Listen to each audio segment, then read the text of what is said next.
Sejam todos bem-vindos ao primeiro episódio de 2026 e hoje a gente vai aproveitar que o ano está começando, tá todo mundo com metas novas, então se você ainda não fez as suas metas para 2026, convido a você a fazer e a gente vai falar um pouco sobre gerenciamento de projetos. Por que a gente vai falar sobre isso? Porque muita gente planeja e não consegue executar projetos. E isso vale para todas as áreas da vida, vale tanto para a área profissional quanto para a área pessoal. E eu tenho executado, graças a Deus, os meus últimos 3 anos eu tenho conseguido executar alguns projetos pessoais e projetos de trabalho também, porque como eu sou captadora de recursos, eu não posso perder prazos.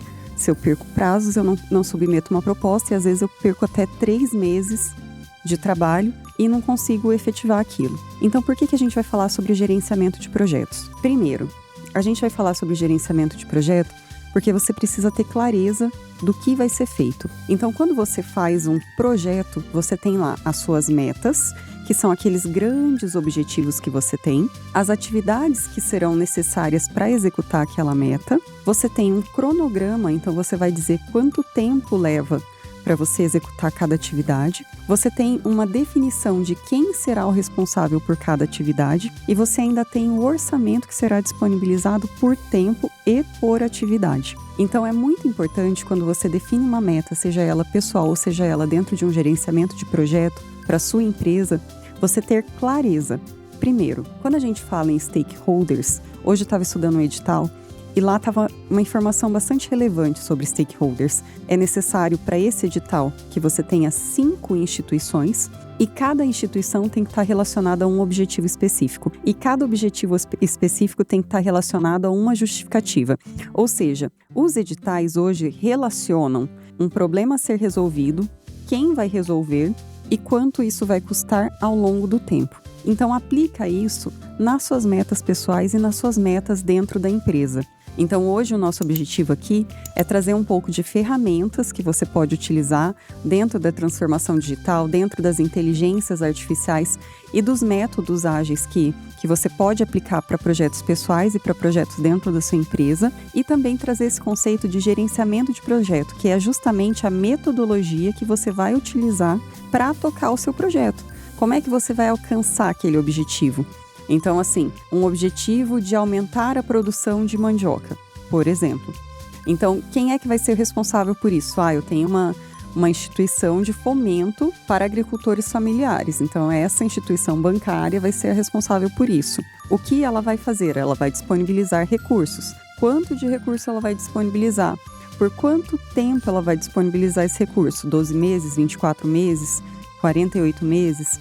Então, eu tenho que ter a clareza que realmente, assim, geralmente a gente roda um 5W2H, quem, como, quando, como será feito, por que será feito. Então, você tem clareza daquilo que vai ser feito. Então, é muito importante você justificar por que aquilo vai ser feito. Eu não começo projeto nenhum sem ter uma boa justificativa. Por que aquilo precisa ser feito?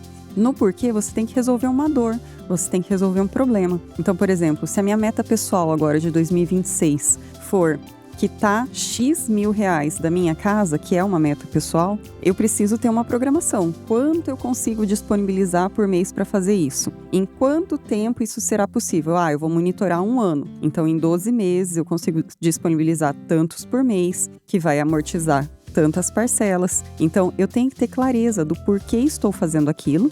Então, eu estou fazendo porque eu vou pagar um juros muito menor. Então, abate praticamente 100% dos juros. Então, estou fazendo para ganhar dinheiro, amortizando um financiamento. E estou fazendo como? X reais por mês ao longo de 12 meses. Essas são as 2 perguntas fundamentais. Por que você faz algo e como você faz algo? São as perguntas que, se você não souber responder, essa meta não tem que existir. E isso é muito importante. Qualquer bom gestor de projeto, ele sabe que algo que você faz muito bem, que não deveria ser feito, não tinha que ser feito. Tenha clareza do motivo, a motivação, o que está te movendo a agir e que problema você resolve com aquela solução. E quem é que você vai conectar. Outro dia a gente estava em casa vendo alguns podcasts e tudo mais, e o Tom Cruise estava falando que quando ele faz as metas dele, os objetivos, os sonhos, moral dos sonhos, ele identifica o que ele precisa aprender, quais as pessoas serão conectadas, porque às vezes ele vai precisar de um treinamento, ele vai precisar de uma conexão, ele vai precisar fazer uma parceria. Então ele identifica todos esses mecanismos para que ele consiga alcançar aquele objetivo. Para fazer um filme, para vocês terem ideia, ele precisava se pendurar do lado de fora de um prédio. E ele contratou um especialista de gerenciamento de risco de cinema. Esse especialista disse para ele assim, não será possível realizar essa cena. Ele demitiu essa pessoa e contratou um outro especialista que disse o seguinte, você vai precisar ficar suspenso no ar por aproximadamente 2 horas e 40 minutos para conseguir fazer essa cena.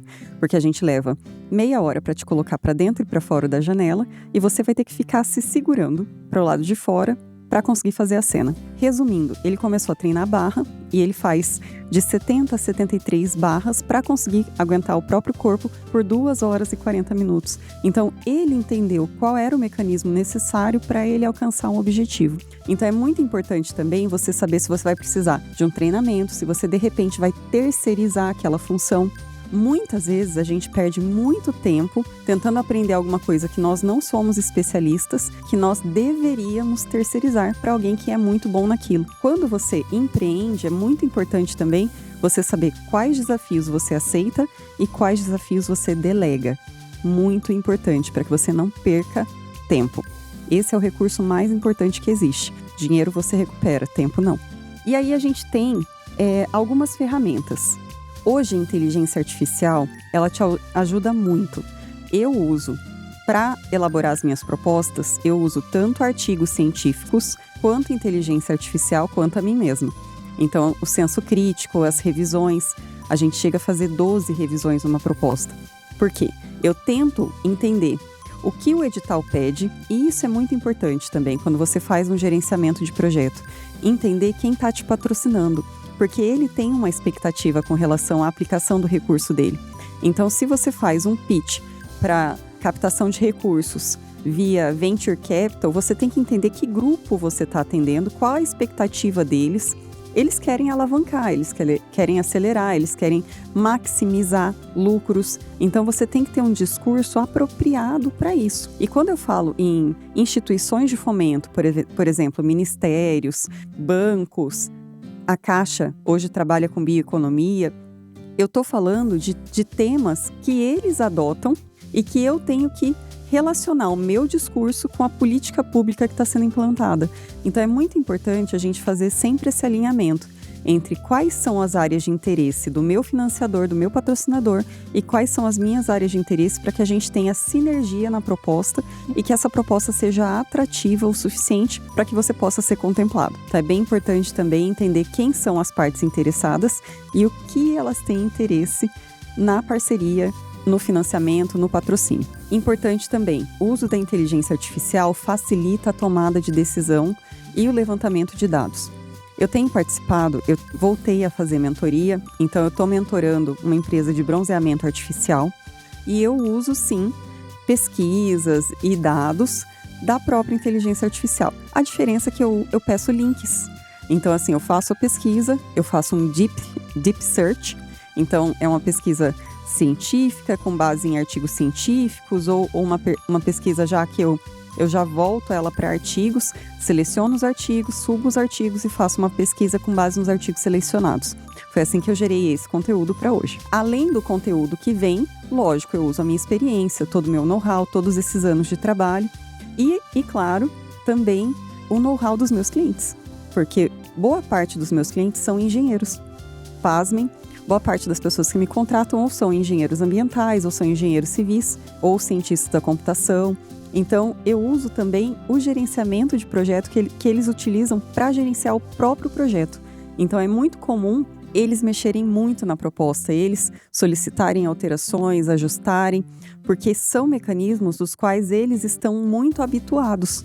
Então, quando você desenvolve uma solução, é muito comum você ter um roteiro de como aquilo vai ser feito. Então eles já estão muito habituados a fazer isso. Quando você gerencia uma obra, você tem um planejamento, um orçamento, as metas, as etapas, a definição dos responsáveis. Então é muito comum para eles fazer isso e eles fazem isso de forma muito natural. Então é importante você ter clareza sobre os 5W2Hs, sobre como você vai juntar ali o interesse do seu financiador e os seus interesses para que aquilo crie certa sinergia, para que você convença, tenha um discurso de convencimento do seu patrocinador, seja para um pitch, seja para uma instituição, para que você consiga fazer uma proposta atrativa para o seu patrocinador. Outro ponto importante, a gente está num ano bastante conturbado, acabamos de ter uma prisão, alguns críticos já estão fazendo algumas análises de mercado, o preço do petróleo deve subir, deve diminuir investimento para o Brasil ou para países da América Latina. Então a gente tem que pensar nisso também. Então, quando você tem um risco político, isso pode acontecer. Então pode ser que os investimentos em startups diminuam em função desse ruído político que está acontecendo ali entre Estados Unidos e Venezuela. E é importante estar atento, então, às outras possibilidades. É possível que agora saia o Centelha, voltado para Mato Grosso do Sul.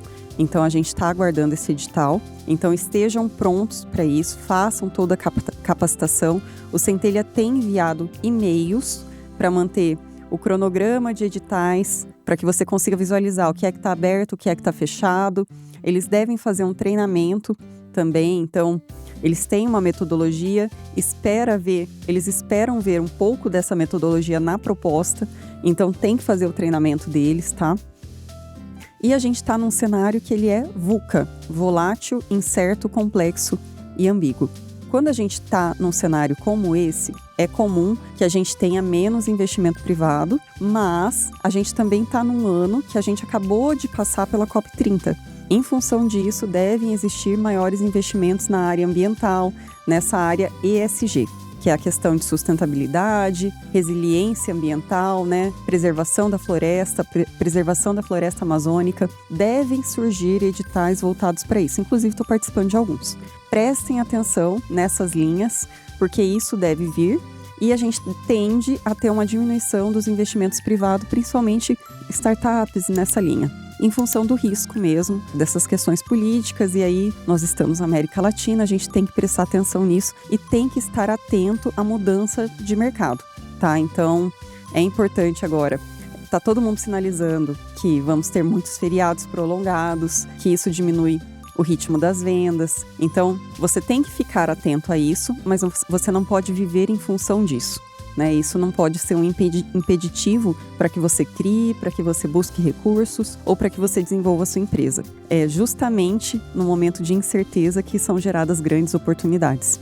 E a inteligência artificial surgiu num momento como esse, que ela teve o boom justamente em função da pandemia, que as pessoas começaram a ficar mais em casa, que elas começaram a usar mais a internet, fazer cursos digitais. Então, toda essa transformação digital, ela foi acelerada em função de uma situação que foi incerta, que foi um momento global. Então, a gente tem que ficar muito atento, porque todo momento de crise gera uma oportunidade. Então, esteja atento para gerar a sua. Outra coisa, quando você vai prototipar algo, quando você vai criar algo, é muito importante fazer o básico bem feito. Ai, Cibele, está falando óbvio. Tô falando óbvio sim, tá? Então, assim, agora que eu voltei a fazer mentoria, eu percebo isso. Então, não adianta você abrir um negócio e você não divulgar. Não é só divulgar na internet, não. Tem que fazer panfletagem, tem que falar com pessoas, tem que pedir indicação para os seus clientes. Volta pro arroz com feijão bem feito. Volta, confia. Então faz isso, pede indicação, não tenha vergonha de pedir indicação. Se o teu trabalho tá bem feito, bem prestado, nenhum cliente vai se opor a te indicar. Então peça indicação, colete dados, colete depoimentos, isso é muito importante. E foque em resolver o problema da menor forma possível. Então assim, não faça planos mirabolantes. Quando eu faço planejamento de projetos, eu tento me ater num projeto de 12 ou 24 meses, então de 1 a 2 anos, me ater em até 2 anos, sempre, em até 2 anos, porque se você tiver algum imprevisto, dá tempo de você correr atrás. Para cada meta, eu estipulo entre 3 e 6 meses de execução. Eu estipulo no máximo de 3 a 4 metas e para cada meta de 3 a 4 atividades. Ah, Cibele, mas isso é muito pouco. Já tive proposta que eu cadastrei com 58 atividades. Graças a Deus, Deus iluminou meu cliente, ele diminuiu aquilo. Isso não é visto com bons olhos por avaliadores. Por quê? quando você tem um detalhamento muito grande de quais atividades que você precisa executar, talvez isso não fique tão claro para a sua equipe e isso não fique tão claro para o seu avaliador. E aí ele entende que esse excesso pode prejudicar a execução do projeto. É importante você ficar ali entre 3 e 4 metas, sejam elas pessoais, sejam elas para propostas de negócio, entre 3 a 4 metas e para cada meta de 3 a 4 etapas para que você execute ela inteira. É importante isso, é importante definir papéis, quem faz o quê. Então, se você tem 2 sócios, um sócio vai ser responsável por toda a parte de operação, o outro vai ser pela parte de gestão, o outro pela parte de prestação de contas, outro pela parte de contratação. É importante definir os papéis de cada um e definir os orçamentos. Existem editais, por exemplo, os FINEP, que eles dividem o recurso em até 6 vezes. Você só pode ter acesso à nova etapa executando 70% daquela primeira meta. Então, é bem importante você ter uma clareza de quanto você precisa para executar a meta, porque você vai ter que executar 70% dela para ter acesso à segunda etapa. Então, elas não podem ser totalmente codependentes. Elas precisam ser independentes entre si, tá? E seguir uma sequência lógica para que você alcance um objetivo em comum, que é aquele objetivo geral que a gente faz quando a gente define uma proposta. Muito importante. Quebrar os grandes objetivos em pequenas entregas. Então, assim, uma meta dividida em pequenas etapas. Sempre priorizar o que vai trazer mais valor agora. Negócio, ele funciona para geração de lucro.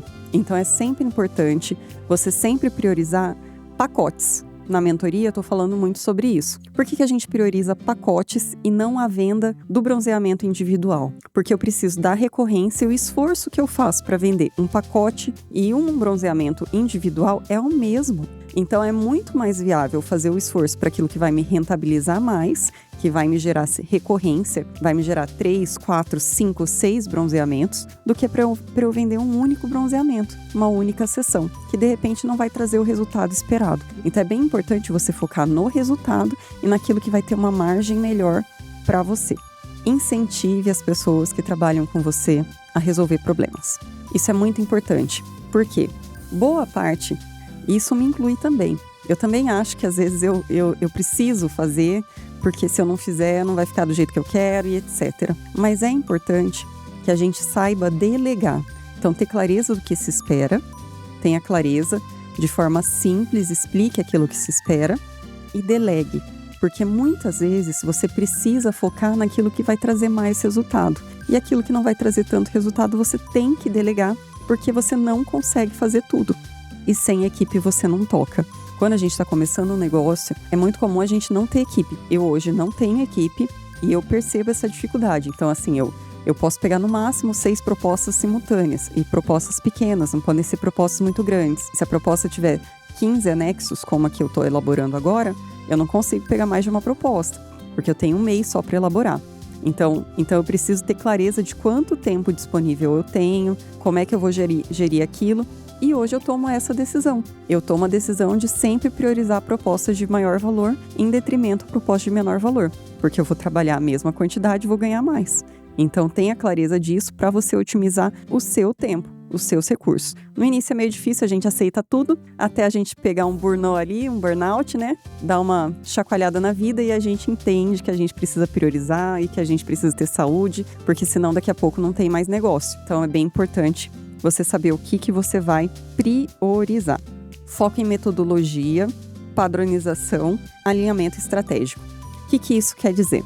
Se você não tem clareza de quais as suas metas, de como você vai atingir isso, se você não tem uma padronização de como será feito, dificilmente você consegue delegar, dificilmente você consegue monitorar.